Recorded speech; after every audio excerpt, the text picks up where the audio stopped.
episode 6 of Bandwagon. I'm your host, Eric Nelson. I want to thank Rick Hilliard for coming in last week and for sharing one of his songs with us. I also want to thank him for all of his hard work that he put into, and also the entire Iowa Rock and Roll Music Association put into making the Rock for Vets such a success. I was at the show on Veterans Day this last Friday at the Wilson Performing Arts Center, and it was incredible. The band was amazing, the sound was amazing, the place was packed, there was a couple standing ovations involved. It was just a really, really good show. And also, I do want to thank Irma also for all the support that they give to singer-songwriters and musicians. And as you can imagine, I'm going to segue with that into our next guest here. Her name is Carrie Ann Buchanan. It is. She's a fantastic singer-songwriter and musician. And I met you probably, I don't know how many years. It's been several years ago. Yes, pre-pandemic, obviously. Oh, yeah. That's always kind of how I measure time. Well, when was it you? Because as I said, well, first of all, say it was an art show, I believe, in Malvern. This is my recollection. Okay. We were supposed to play outside. Yes. There was a torrential rain Yes. storm. We moved inside. Yes. And that's mostly what I remember. That was the same place. So good. I remember.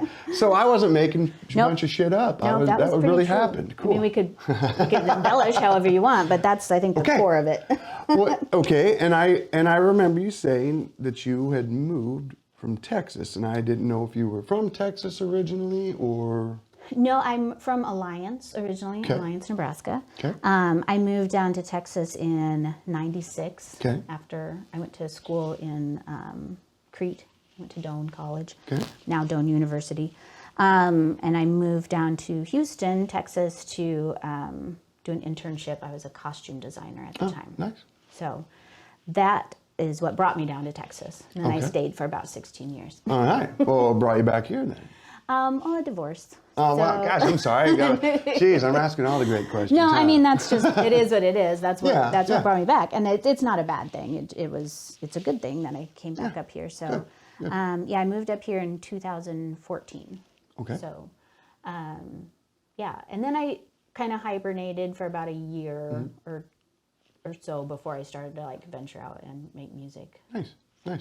So, did you, first I gotta say this, you were the first female guest to appear on Bandwagon, so thank you. That's extra exciting to me. That is exciting, or else it's, what's wrong with you? Why haven't you invited any other women? No, I'm just kidding. Just kidding. Thank you. No, okay. We'll get you some more names. I'll get back to that before I get myself in more trouble. Okay, so when you said you took about a year hibernation before you started making music, so is music something you grew up with? Did you always play an instrument and sing, or? Yes, so today I was kind of trying to think of that, like what, because that's kind of when we talk about that stuff, that's kind of what comes up. And yeah, I went to a country school, but we had a traveling band teacher, and then we'd have, like every Tuesday we'd go in and all the country schools would have a band, we'd have the big band together. And it was at one of those concerts that the same person had about 12 guitar students, and they came and performed as well. And I was just like mesmerized. Yeah, I was I'm just sure. blown away. I'm like, that's what I want to do. Very cool. And that's when it started. I was probably about like 9 when I Okay. started playing poorly. And so, Mom and Dad found me a guitar teacher who, if I had stuck with it, I would know a lot more than I do about the guitar. But I was in the same boat. yeah, I just wanted to play. I didn't want to. Well, I get frustrated because I could sit there and look at the music and just feel like I was beating my head against the wall. I could listen to it and I could figure it out pretty quick. Yeah, it just didn't go well for me. So I still played and I still messed around, but it wasn't, it didn't click like I was hoping it would. And then I was probably about maybe 12 or 13 when I got some lessons that did connect. And it was chords. Nice. And it was like, here's 3 chords and now you can play anything. 8 million songs. So that's what I wanted. I want that instant gratification of like, now I can play a song. Cool. So in retrospect, I should have been a little more patient and learned some scales, but It's all right. You wound up in a good place. I didn't do that. So, When did you write your first song? probably about 9 or 10. Oh, really? Yes, it was about clean underwear Awesome. and how I couldn't find any because my room was messy. Which I still like when my sisters would come to go do David's House concerts. Yeah. They'd always request clean underwear. But probably seriously songwriting about 12 Yeah. is when I started. Oh, wow. That's early. To me, I was about 16 and I wrote, well, now I look at it as a dud, but, Yeah. but at the I time. wrote lots of duds Yeah, and yeah. lots of, teenage heartbreak Yeah. songs because you feel it so hard then. Yeah. So it's Yeah. like, But it wasn't a dud then. It was the best song you've right? ever written. Yeah, you I know. And I sang it loudly and Yeah, proudly yeah, and over and over and over. Yeah. So you started putting songs together, and when did you first record then? Probably, I don't think I recorded anything until, like right before I graduated college, I just bought some studio time in Lincoln and went in, I played piano as well. In fact, at that time I had more piano songs than I did guitar songs. And so I just bought some studio time and laid down some of those. That's cool. Which has since disappeared into the ether. I have no idea where, Yeah. because it was just a cassette. Yeah. I've lost it a long time ago. I still have some stuff on reel to reel. Oh, do you? Yeah. Nice. Never released it, but yeah. So, but like recording, the first album I recorded was in 2008, I think. Honestly, out of all the things, recording is my least favorite part Yeah. of it. Well, it's a lot of work. It is a lot of, I get overwhelmed. Yeah, because you expect perfection the whole time. I do. I'm like, time is money. I want to get in there. I want to Yeah. get through it, and I want to. Well, I was really lucky in the first album that I did was done through Montrose Records there in Houston. Yeah. And so it was a little different because it wasn't my time necessarily. Cool, It did cool. take a long time just because finding everybody's schedule to figure out and go and do a little bit and then we'd have to take a break or whatever. So it probably took a full year. But to me, it's just kind of, that's why I like and need to have like a really strong producer that I can trust and like, because I get overwhelmed at what direction do we go in. Because you get in there and you can do 900 different things with it. Yeah. And everything you do determines the next thing. And so, yeah, I like the end result. And some parts of it are fun, but it's also like, I don't just be like, man, I can't wait to record again. Yeah. It's like, okay, we'll do it again. So, but it is fun. I went, Bones, the EP that I did, I worked like seriously probably 30 different jobs. And then my last job before I moved to back to Nebraska was at Rubicon Studios. I was the studio manager. Cool. It was the best job I've ever had, the best boss I've ever had. And I learned a lot and really trusted him as a friend and as a musician. And so after I moved up here and started to kind of write again and get back on my feet that way, I went down there and had him do those for me.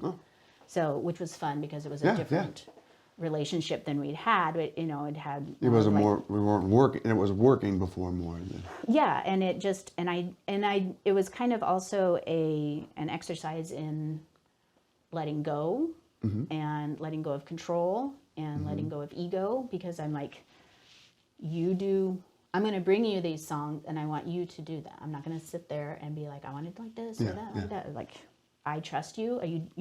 You make beautiful things. I've seen and heard what you do. Like, cool. And then, so I brought 4 down, and then Conversations on there, we wrote there. Oh, cool. Nice.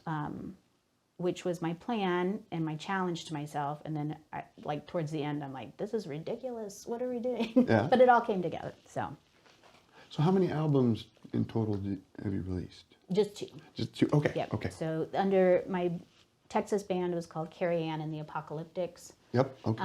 Yep. So we had one, and then I did That's a just great that album. EP. It is a great album. good. It was a great band. It was such a fun, perfect moment of time. Yeah. You know, I'm very lucky. I always seem to find really great people to play with. All different iterations of it, you know. Very cool. So, yeah. Well, there's always musicians out there looking to play with somebody too. So. There is, you know, and it is, but to me, it's, you know, very much, as you know, it's like a relationship. Yeah. You have to have chemistry and you have to click. I mean, to really like have that that magic. So. Out of all the songs you played, this is one question I wanted to ask. Out of all the songs that you've played or written, what one's your favorite and why? I don't think that I have a favorite. Oh, yeah? Like, I really don't. Like, Don't? nothing really sticks out. To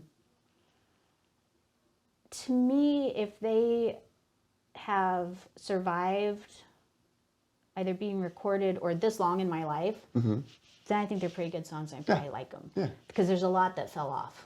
That, you know. Oh yeah, the filler that Right, you don't it's need like, oh, anymore. that just, what was I thinking? Yeah. So, I don't know. Bones is a good one, I think, love that because things. I but really, really love that one. it's really you know, and I try and write songs that like mean something. I mean, I know we all do, but like, the musical experience to me is, it's a lot of catharsis, and it's very much part of my therapy. I'm ongoing therapy sessions with myself, and so It's the best therapy. you're right, it really is. And so, but then I also like doing songs, you know, kind of story songs and songs where you have to research a little and find out things and stuff like that. So, River is one of those, and I like got into some research stuff Awesome. that yeah, it's fun. It's like a whole experience. Yeah. You know. Well, that's awesome. I've never done that. Really? I've never taken the time to sit down and pick something and like research it and dive into Yeah, it. and to me, it's kind of like it's a prompt too. So if you are stuck in a rut, or you know, or if I'm just left to my own devices, I'm going to write a lot of sad sack songs about me. You know, and like, so if you have a story or something that's outside of yourself, it's a little different. I have one that's kind of percolating right now. We went to Eureka Springs at the beginning of October, and we spent 5 days there, and it was really fun. And I don't know if you know the story of that. I think that was my phone. Sorry. So it's a spring, a healing spring, and so it was protected by the Native Americans, and then of course people found out about it, and it became kind of an attraction. And so one of the lines of one of the tours or a brochure or something was a chaotic tent city of 10,000 souls. And I was like, well, wow. there's a song. And so once you know, and then we learned about, I mean, because the whole first story of all of that town is now underground. They basically paved over it because it was wearing away and they needed to build it up. So underneath all that, there's still all these. Oh my goodness. And you can take tours. And I didn't know that. Yeah, I mean, it's really cool. So it's just, to me, it's just really interesting. Like there's a song in there that's just, all you got to do is pick it apart. Like the whole thing is already there. So those are the kind of researchy things that I like that are very good. fun. Yeah. Awesome.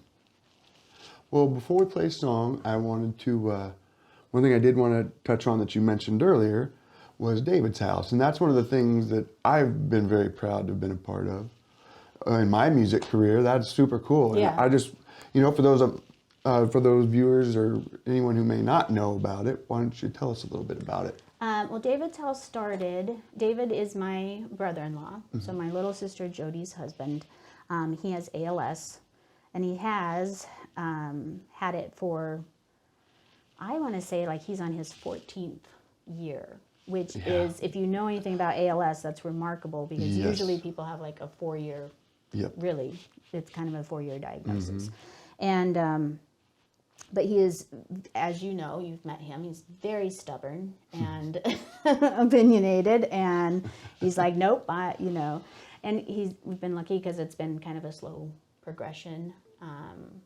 It is now to the point where he has a trach and a feeding tube, but when I moved up here from Texas, they had just moved into a new home, and there's barely any furniture in there, and he was a guitar player before he lost the use of his hands, and so he asked me to play his guitar just to run it through its paces, and so I played Jolene, I remember, and it just echoed in that house, because it's very warm in there and lots of wood, and I was like, oh, we need to do house concerts here. So then we started, it kind of built up, but it got to be where it was once a month. And it wasn't a fundraiser necessarily. All the funds went to the artist. But it was just a way for us to kind of spread awareness so that people did learn more about ALS. And also just a really fun way to bring a social event to them. Because it's very difficult for him to go see music, and it's just a built-in concert in his living room. And you could just see it in his eyes and his face how much he loved it. Gosh. And so it was really great. And sometimes it would be packed. We had kind of a core group of regulars, but it was open to the public, so sometimes there would be 40 people there, and we wouldn't even know half of them. And then sometimes there would be us. So you just never really knew which way it would go. But even then, I was always like, as long as David's here, that's the show. Yeah, exactly. So, but it was fun when it was, really full of that energy of a bunch of people. So it was a good run. We stopped, obviously, when the pandemic hit. Yeah, for sure. And we've kind of entertained the thought of bringing it back, but it also feels a little exhausting, because I don't know that we're totally in the clear where it's a good idea for a bunch of people to be in David's house, because he's very compromised. We can't just, and but maybe give it another season and see if maybe it'll just always be an outside thing or something. But we definitely would like to bring that back to him. Well, I know you'd have a line of people that would love to come do it. So if you that was the great to, thing. It was like never had to be like, gosh, I don't know who we can get to. Exactly. There's everybody. There's so many great people, and everyone was always so kind about it. And I know that a lot of people had a really nice kind of magical experience there, because it was a listening room, and you don't always run into that. Especially in Omaha, there's not that many where that's what you're there for. Specifically, So it was sometimes I think a little intimidating for artists too, because they're like, they're really paying attention. Oh gosh, they're right there. But no breaking glasses, hitting the floor. And, right. There's not a baseball game above our heads. So occasionally, if we hit a an Alabama football game, then we would have to have the TV on. But that was just a couple times. Well, it's been a real pleasure having you, and I think we're going to play one of your songs. What are we going to play? We're going to play a song called Bones. I love Bones. And check out all of Carrie Ann's stuff. It's fantastic. You won't be disappointed. And you want to say where you can get it? Pretty much any digital site? Spotify, any of the online stuff that's on there. That one's on an EP called Bones, which is under Carrie Ann Buchanan. And then my other album is under Carrie Ann and the Apocalyptics. And that's also on all the streaming services. All right. Well, cool. Thanks for coming. Absolutely. It's good to see you.